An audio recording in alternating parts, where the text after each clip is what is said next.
Hello, UCR. What's your favorite scary movie?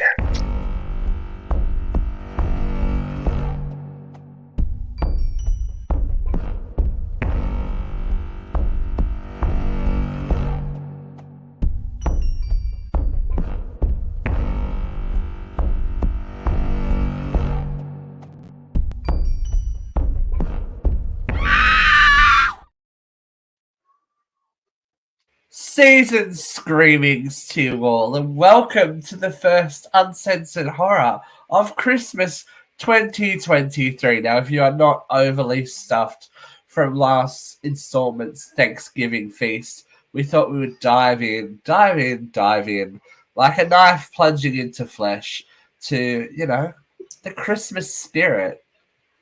That's how we celebrate, right, guys? Totally. Yeah. Yep. Totally. We love a good Bringing the stabbing energy on Christmas. Love it, yeah, energy. We love a good stabbing on Christmas. It's nice, and it seems to be that this year there is a lot of holiday themed horror. So we, as I said, Katie and I sat down to a Thanksgiving feast recently, which everyone seems to have enjoyed. So thank you for joining us for that. And in exciting news, we're getting back for a second course. Thanksgiving 2 has been greenlit, so Eli Roth will be back at the table at some point. We'll have to sit down and, eat again, possibly next year, hopefully. We'll see how quickly they can turn around. But the turkey is done.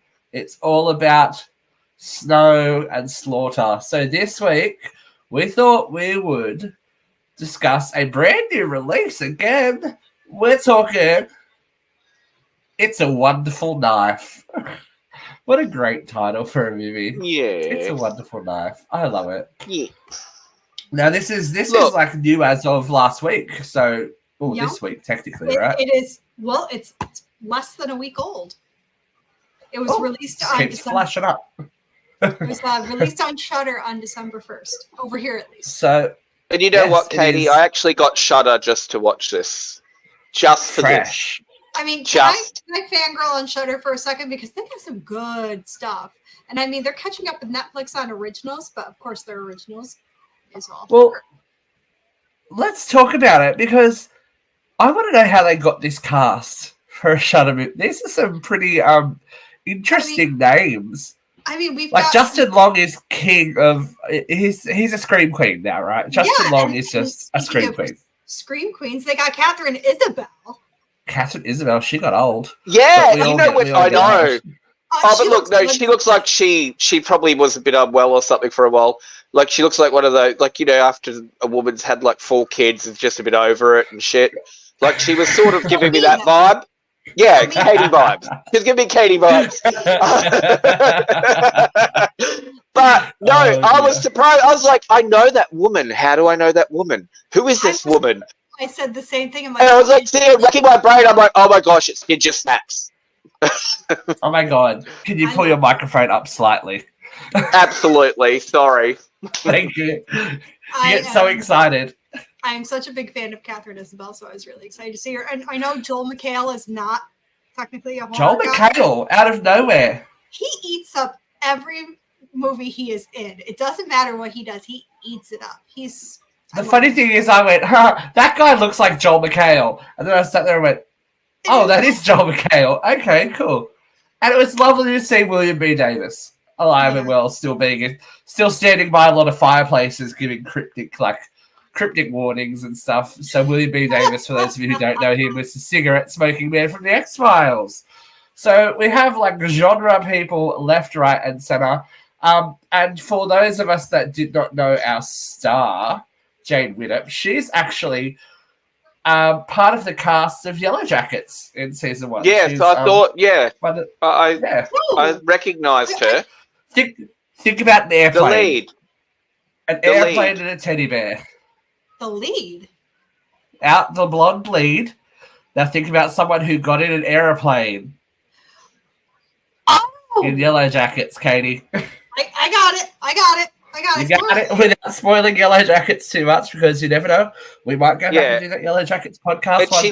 We don't want to spoil And she liked God a bit, didn't she? She liked God. She did like, she liked the Lord and stuff, and teddy bears and stuff like that. She's with it now. But yeah, well, I couldn't figure it out for a while either. And I was like, oh, but that's how she got this role. She they loved her. I didn't look like her. I mean, obviously, she. Yeah, okay. We're there. We're there. All right, so we're going to jump straight in. I'm going to give you a little bit of a plot. So if you haven't seen It's a Wonderful Night, pause it and come back to us. But can I give you a Christmas fun fact real quick? So go for it. Okay, so It's a Wonderful Life. Obviously, the movie that this is played on. Part of it was either filmed a few minutes away from me in Seneca Falls. Oh, there you go. The famous bridge is in Seneca Falls. I believe that is what it is famous for. But I know every year they have It's a Wonderful Life 5K because of the movie.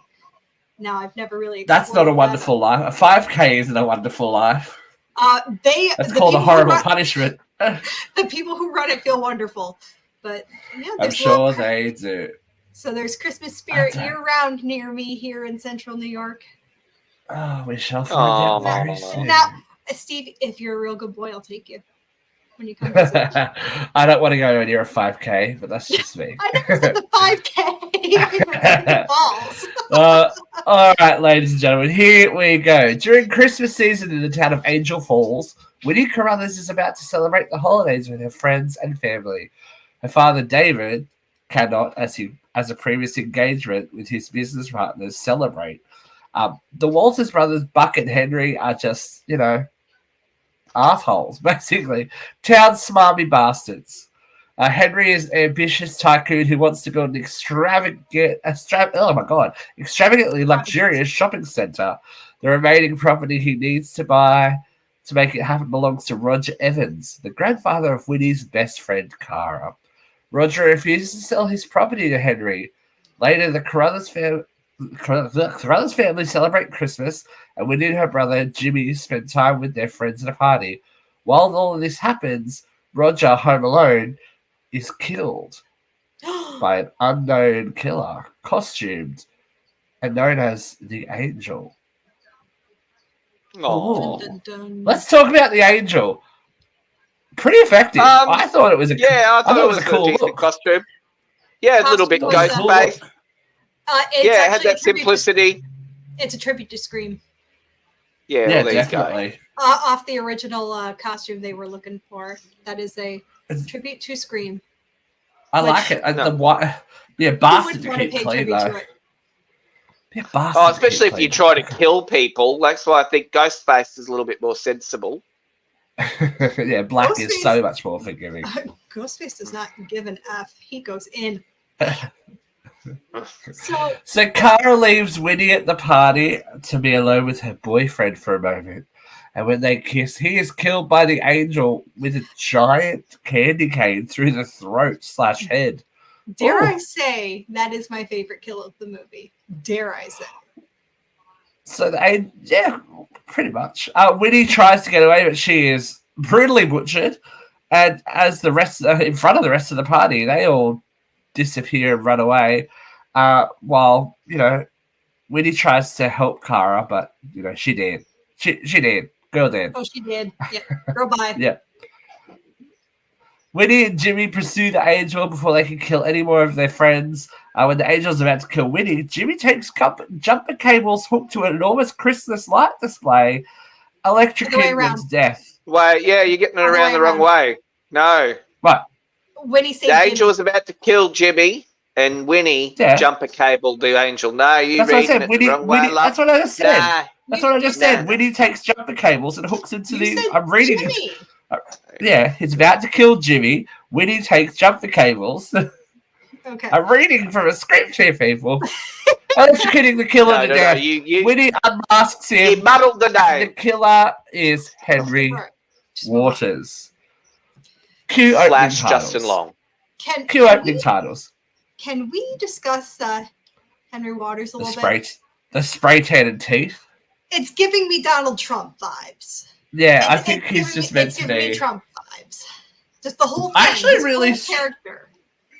Do you know what I struggled with this movie? As figuring out when it was supposed to be, because it doesn't feel like modern day. Yeah, it was probably like late 90s, early 2000s. But it is set in the modern day, but it feels like 80s/90s, like the small town, like right. the mall's coming. Like, well, when you live in small towns, it's not always super modernized, so it feels. But who's building a mall in this economy? That too. Donald Trump. Right?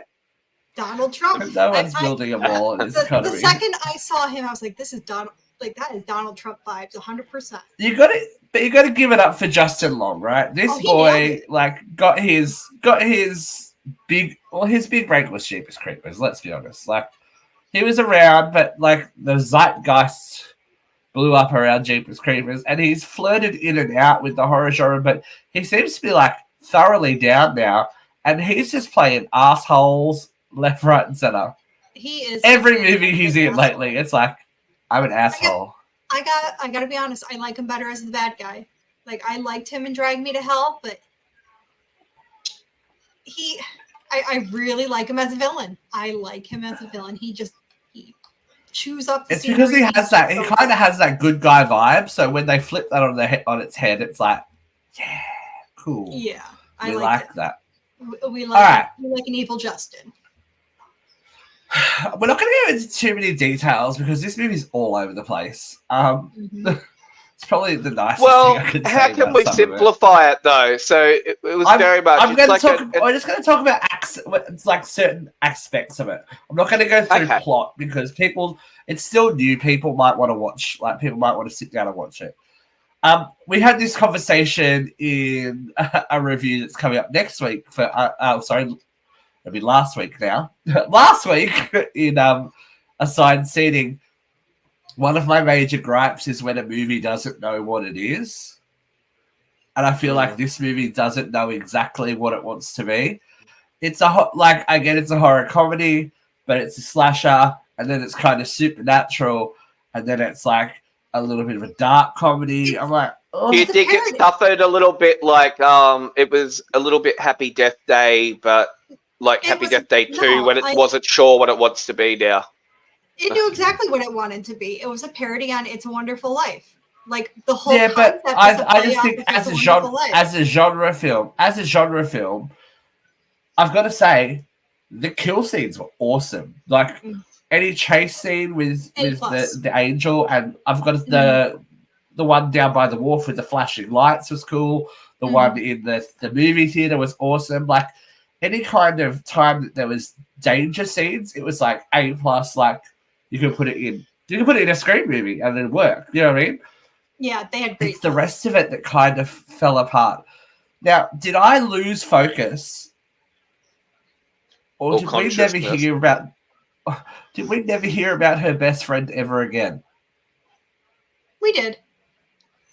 She screams at. Well, not to give too much away, but there is when you are suffering a trauma, as Winnie went through, you tend to have moments.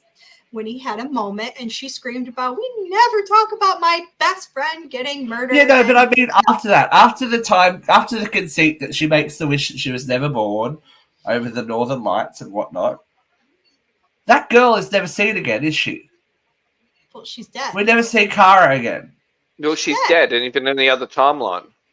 Yeah, she was dead in the timelines. Yeah, both timelines she was dead. But the whole point is that, like, she's so upset by her friend's death, but she never mentions her friend again.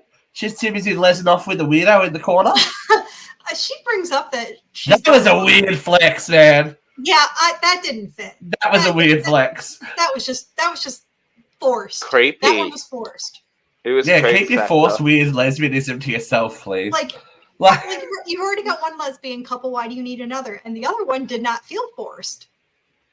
No, Catherine, I love Catherine Isabel as like the drunk aunt. I feel like that's her wheelhouse from now on. She's going to be drunk auntie, and I enjoy that from her. She was named after Gail Weathers, by the way. So I enjoy her. I thought so. In this movie. Well, And even like yeah. the name of the town gave me a little bit of Power Ranger vibes. Angel Grove. Yeah, I was like Angel Grove. Yeah. It's very. I think it knows what it's doing. I would have to guess it's probably a play off of Seneca Falls, which is where It's a Wonderful Life was. I would have to guess that, but maybe I'm completely wrong. Maybe I'm wrong. I've been maybe it's a little wrong from Colorado. Maybe it knows the audience it's aiming for, and us elder millennials. Like I said, I've been wrong once or twice. Grew up being forced to watch Christmas movies and stuff like that. But yeah, I feel like the rest of the tone of the movie is all over the place. Like they're on meth, right? Is that the whole town turns into a meth town? Is that what happens? I mean, mom just the fact that they are just so like. I get that it's a different timeline, but the fact that they are just so extremely different opposite of what their main character is was kind of strange. Yeah. And the mom's got this live-in boyfriend that's like this guy. You don't want to know. You don't want to know. You don't want to know. It was all creepy. It was very much Rob Zombie vibes at some of the it wasn't that bad. It wasn't that Pepsi bad. It turns the whole town into a meth town. It's like, okay. And then I did like the change in motivations, I would guess, of the killer. I did like that. So in the alternate world, after the wish is made, Jimmy's dead. Mm-hmm. Jimmy's dead, so he wasn't there to save him. Yeah, when his family fall apart and fall into disrepair, as does the rest of the town. But the one person who can see everything is the one person who is always on the outside watching. It's like, all right, heavy-handed metaphor. Thank you, weirdo. It's just like. Look, I did like the character. How did you feel about the weirdo? How did we feel about weirdo? So we need to explain to the audience.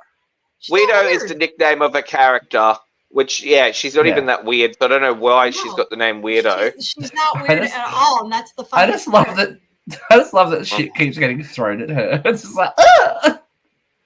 And that rang very true of 90s movies, like 90s teen movies. It's like the weird girl in the corner with the straggly hair going. Ah.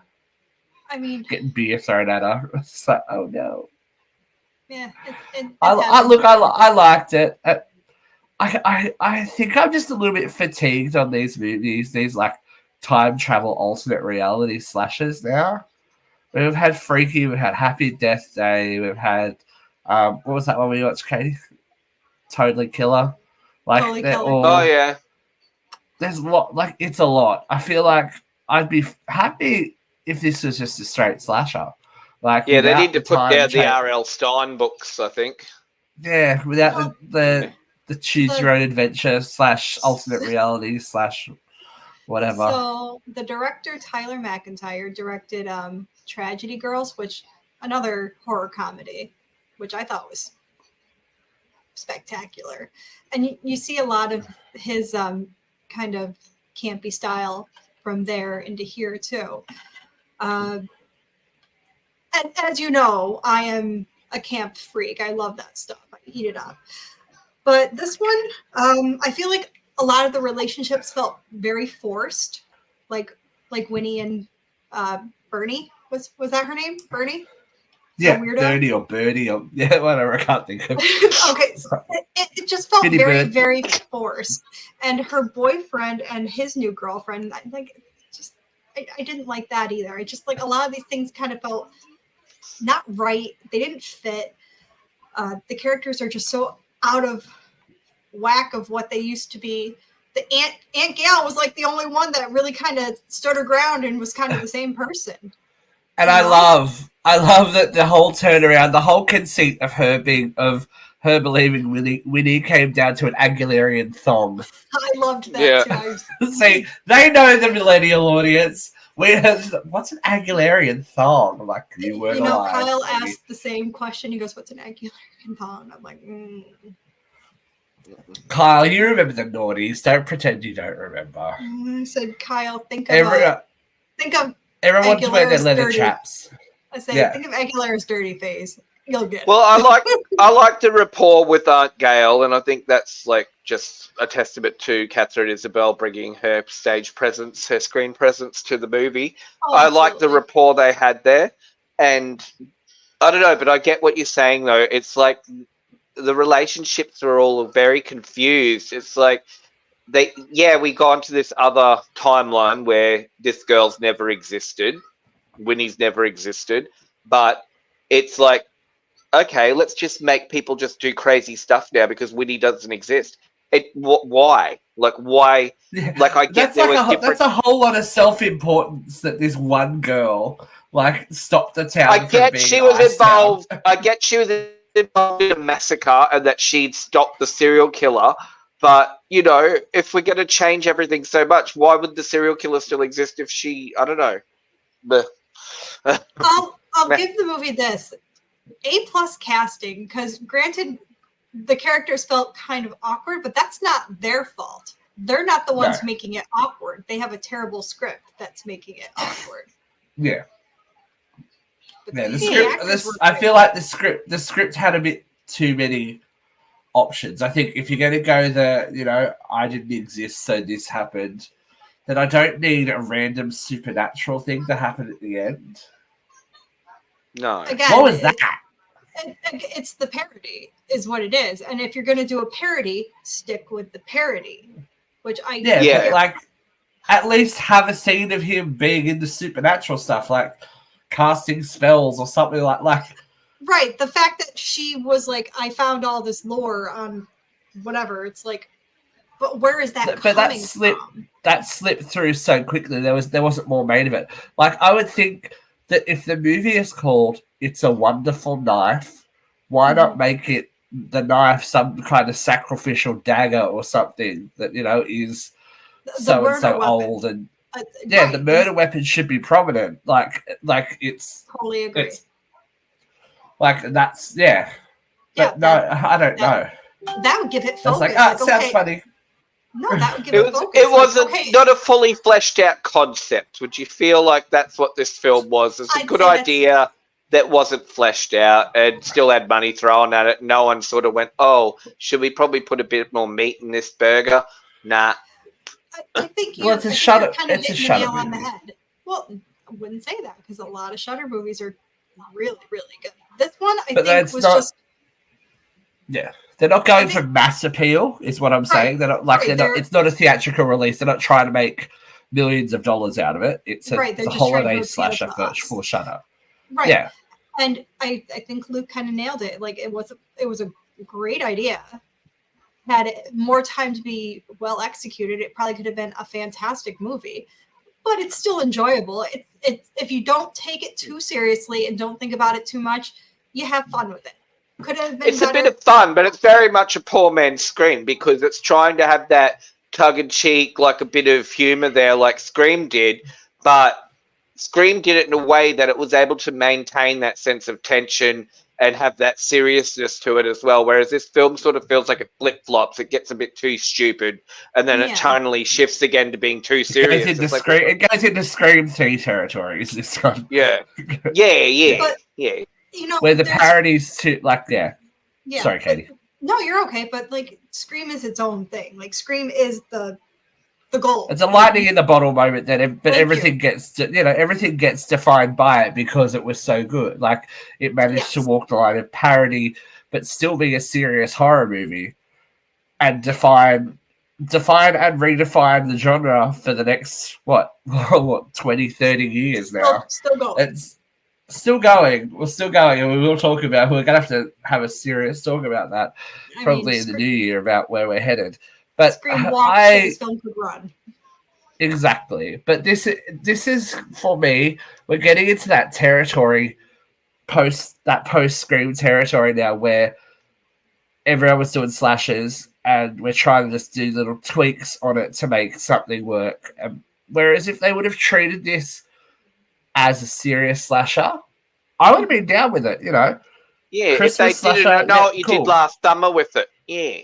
Yeah, exactly. I don't need the time travel conceit or the different universe conceit. Yeah, I mean, But then would it work with the It's a Wonderful Life parody? that's the thing. If you're going to do a parody, you could take the idea of It's a Wonderful Life and make it into a serious slasher. You could absolutely do that. But this is what I'm going to say. So if that first segment after our first reveal of Waters being the killer had gone on post that title screen and given us a bit of an idea of what life was like afterwards, blah blah blah.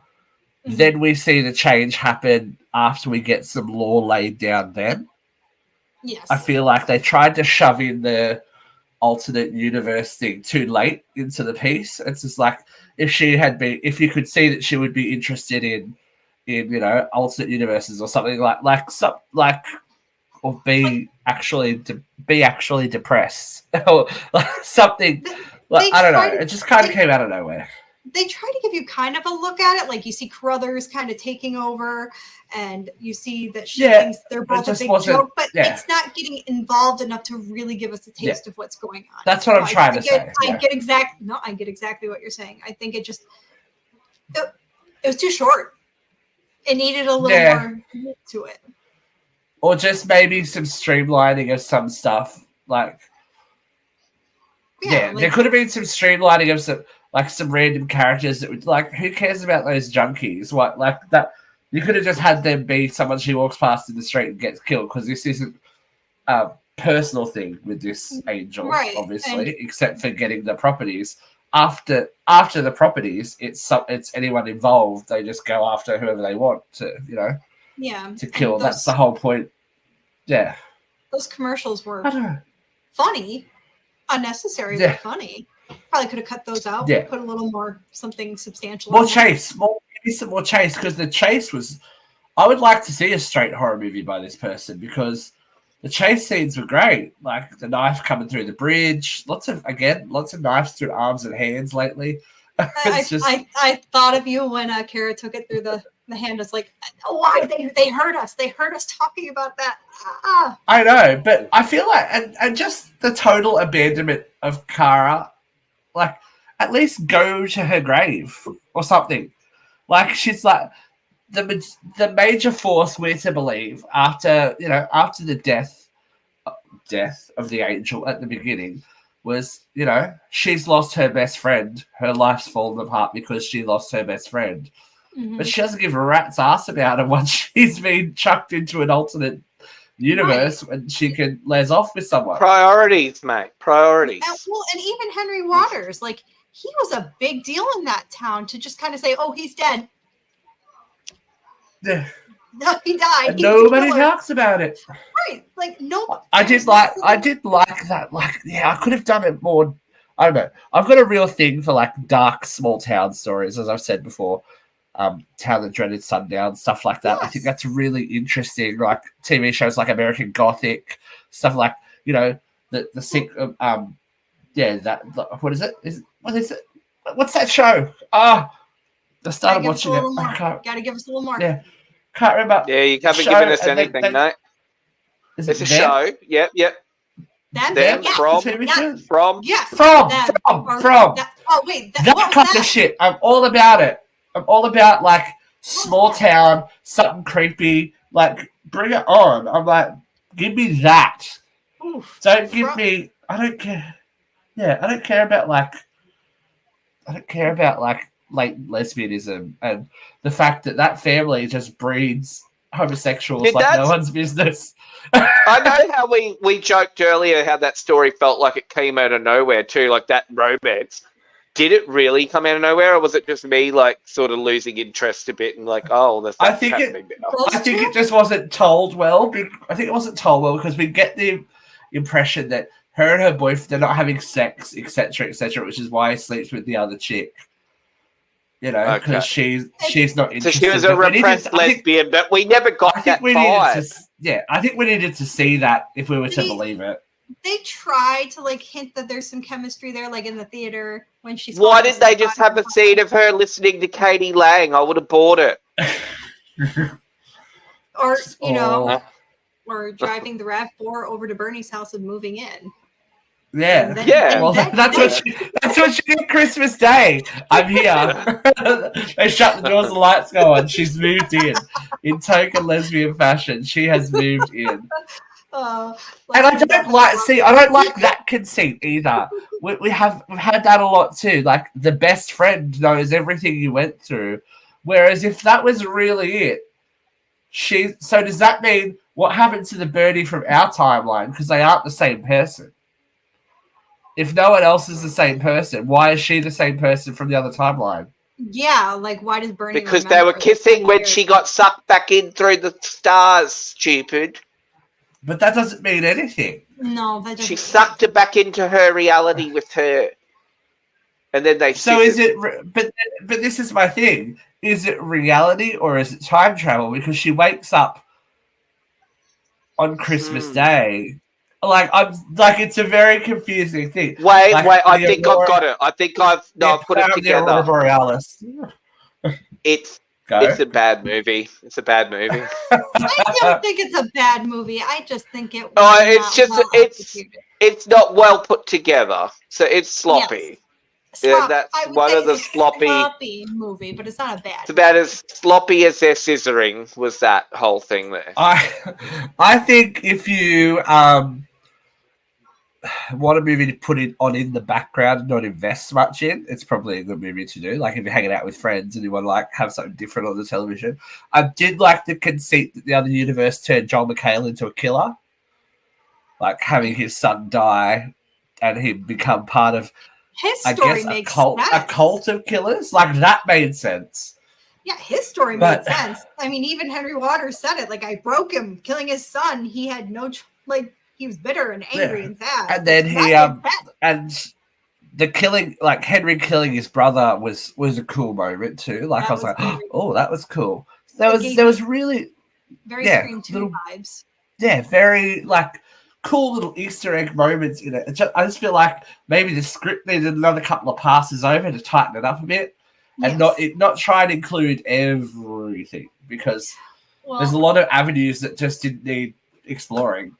Well, not for nothing, but our director here was also a writer on Five Nights at Freddy's, which also needed a go through again in the script. So but I think he's just on the street. With Five Nights at Freddy's, they know that they had a bigger plan, and they've always known that it was never going to be a one movie, and done thing with Five Nights at Freddy's, so they can leave those doors open.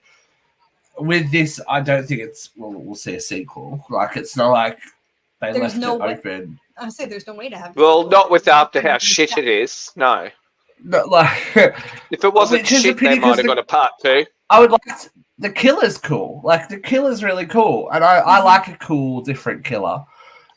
Who is very bloodthirsty. Like a lot of. I think if they did a sequel of this, they'd really have to go down this more serious route if they wanted to do a sequel to this and drop the tonal, jarring rubbish where you're like, oh, is it a funny bit now or is it not?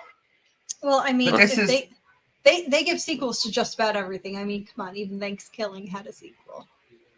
This is movies in general. This is movies in general, though. Instead of trying to appeal to the masses, just go for the audience that you're after. Right. Like, people would strap in for a holiday themed killer. Like, right. It's not something that we've had from Silent Night, Deadly Night's the last one, right? I mean, when you're going for a holiday, going for a holiday horror, no one's looking for Black Christmas here. Which one, though? Yeah, which one? Which one? But I like Black Christmas. So I did never. I liked every Black Christmas until the latest one. But anyways, but holiday horror, no one's really looking for substance. We just want gratuitous kills and a Santa hat on the killer or something, you know? Like, just make it a fun ride. There's a few more coming. So there's lots of holiday horror, holiday horror coming this year. It looks like, I think up until Christmas, there's lots of different stuff coming out. Well, let me find the list. Well, I mean, look at Violent Night last year. That was a fun ride. I never even got to watch Violent Night in the end. I'm sad.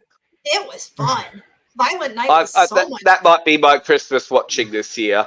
Yeah, but no, they've been coming pretty strong with the seasonal movies, and this year they've really laid out like a catalogue of different films. Like they've ran with it, and so and I imagine it's going to be more like that as the years go on. If we're going to branch into more streaming productions, we're going to get a lot of niche and cult stuff coming out of the woodwork. Yeah, but that people love it. I mean, every year for Christmas when I'm wrapping gifts, I put on Krampus. So like, you make a good. That's a good movie. I'm saying you make a good one, people will rewatch it every single year. Home Alone. I think Home Alone you can't top as a classic Christmas movie. You could argue. I like the remake of Black Christmas. I watch that. I watch Krampus, Gremlins. Like, this is all stuff to watch. It's just like, I got some stuff to watch there. Yeah, there's Santa's Sleigh. Come on, it's still good. Mm-hmm. As corny as it is, it's still good. Santa's Sleigh. Nothing like watching Fran Drescher go up in flames. Oh my God. Let's throw our knife ratings in for It's a Wonderful Knife. McCarthy. Sorry, this is the one I was talking about. It's called Santa Stein. What? Oh God. Yes. So is it like a Frankenstein Santa? Yes. Santa Stein tells the story of two friends with a rather peculiar hobby. They like to bring back things from the dead. When they decide to bring back the body of a man dressed like Santa Claus, Max feels like it's his chance to right the wrongs of his past, having accidentally killed Father Christmas when he was 6. What they don't realize is instead of a jolly gift giver, they unleash a bloodthirsty monster. Naturally, things go terribly awry.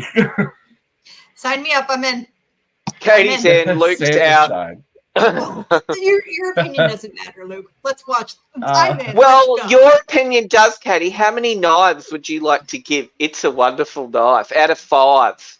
I would give it 2.5 wonderful knives. I think it was fun. It did what it was set out to do, but man, it was sloppy. And I will take any film that has Catherine Isabel and Justin Long in the same movie. I love them both very much, and she looks great. Okay. I don't. What about you? Look, for the ambition that it had, I'm going to one up Katie. I'm going to give it a 3 out of 5 wonderful knives because I think. Well, no, I just saw the potential there. Great casting. It just needed a really good script polish and probably just a little bit more control of the production. I think that there was probably a lot of producers that, do this now, do this, and put my daughter in that scene. Like it felt like there was too much shit going on that shouldn't be. Yeah, look, I think in general, I'm probably going to be nice and give it a 2. Like, it had potential, but it didn't live up to its potential. I love a slasher, but I like my slashers a little bit. I like a more serious slasher. Yeah. Like Urban Legend. No, everyone likes it had slight Urban Legend vibe. It had slight Urban Legends vibes this one, actually, when you think about it. But another movie that we could, because we like a little bit of supernatural horror as well, right? We're talking about Krampus. There is another movie coming out today, I think, actually, called A Creature Was Stirring. Interesting. As a Christmas blizzard rages outside, Faith, a nurse, keeps her daughter Charm locked in her room, injected with holiday cheer, methadone to sustain a delicately balanced fever treatment for a mysterious affliction. When drifters Corey and Liz break in seeking shelter, they quickly discover that Faith's relationship with Charm stretches the limits of dysfunction, and both of them are concealing a malevolent fifth house guest lurking in the shadows. Hint, it ain't Santa. Oh boy. You know what else got a lot of buzz last year that I never got to watch was Better Watch Out. That got a lot of buzz. Nice. So, well, if you have a favorite Christmas horror movie, please let us know. Write it down. If we haven't seen it, we might watch it because there's some more stuff coming up. We definitely have to sit down and talk about what's coming up in the future, though. So join us probably for our next installment talking about The horror Upcoming landscape horror of for 2024. Again. It's been nice to gather around at the Christmas charm with everyone, you know?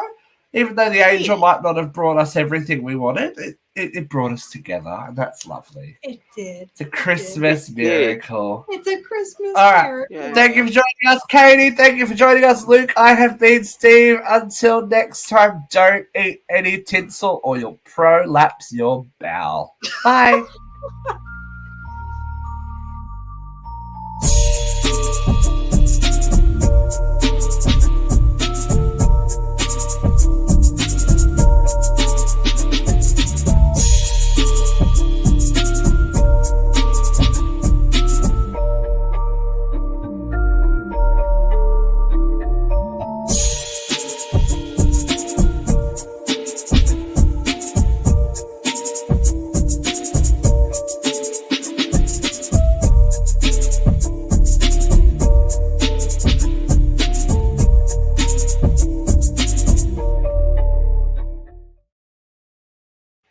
Just so you guys know, your Angularian thongs will be coming in the mail.